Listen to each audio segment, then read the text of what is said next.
నమస్కారం అమ్మా. ఈరోజు గోధుమ రవ్వ ఉప్మా చేసి చూపించాను రండి. ఇదిగోనమ్మా, నూక ఇలాగ ఎర్రగా ఉండాలండి. ఒరిజినల్ నూక. తెల్లగా ఉన్న నూక బాగోదండి. అది ఇంకో రకం నూక అండి. ఇది ఒరిజినల్ ఎర్ర నూక అండి, గోధుమ నూక. ఇదిగోనమ్మా, ఇది తీసి పక్కన పెట్టుకున్నాను.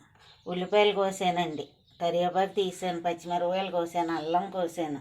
ఇగోండి పోపులు తీసాను. పొయ్యి వెలిగించానమ్మా, గిన్నె పెడుతున్నాను. గిన్నె వేడెక్కిందండి, నూనె వేస్తున్నాను చూడండి. ఇగమ్మా పోపులు వేస్తున్నానమ్మా.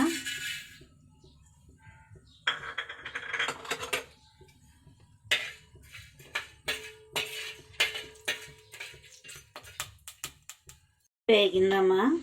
ఇదిగోండి కరివేపాకు, ఉల్లిపాయలు, పచ్చిమిరపకాయలమ్మా, అల్లం. పోపు వేగిన తర్వాత ఇవన్నీ వేసుకోవాలమ్మా.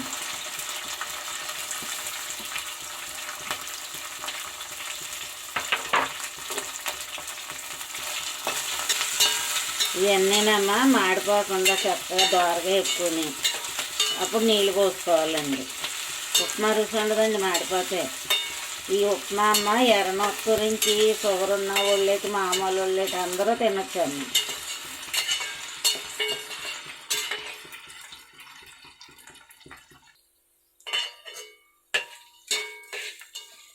ఇక అమ్మ ఉల్లిపాయలు వేగినాయండి.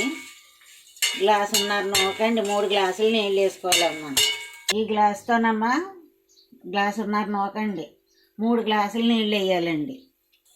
ఇంకమ్మా ఇవ్వండి గ్లాసు వేసాను. ఇంకో 2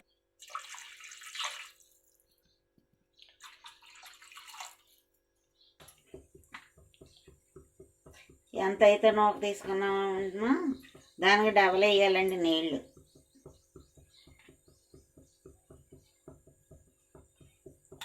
తగినంత సాల్ట్ అండి.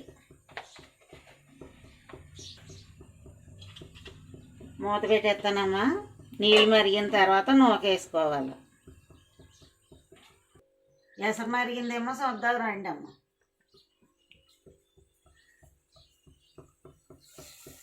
మరిగిందమ్మా, నూక వేసుకుందాం.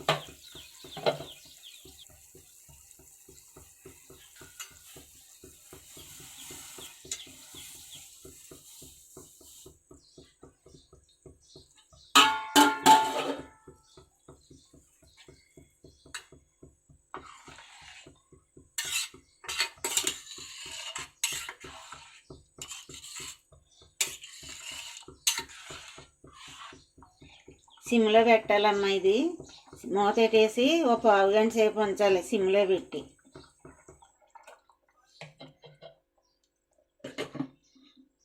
ఒక పావు గంట పోయాక చూద్దామమ్మా. ఉప్మా ఉడికిందేమో చూద్దాం రండి అమ్మ.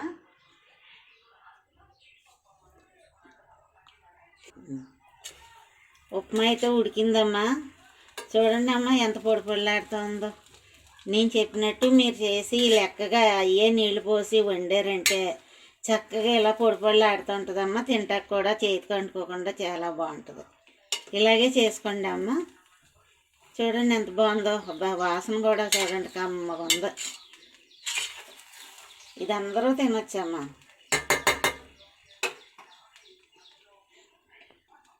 గ్యాస్ కట్టేస్తున్నానమ్మా. ఉప్మా అయితే ఉడికిపోయిందమ్మా. ఇంకా చూడండి ప్లేట్లో తీసాను. ఎలా ఉంటుందో తిని చూపిస్తానండి.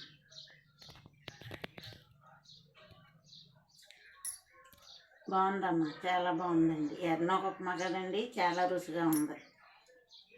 ఈ వంట నచ్చినట్టయితే లైక్ చేయండి అమ్మా. ఉంటాను.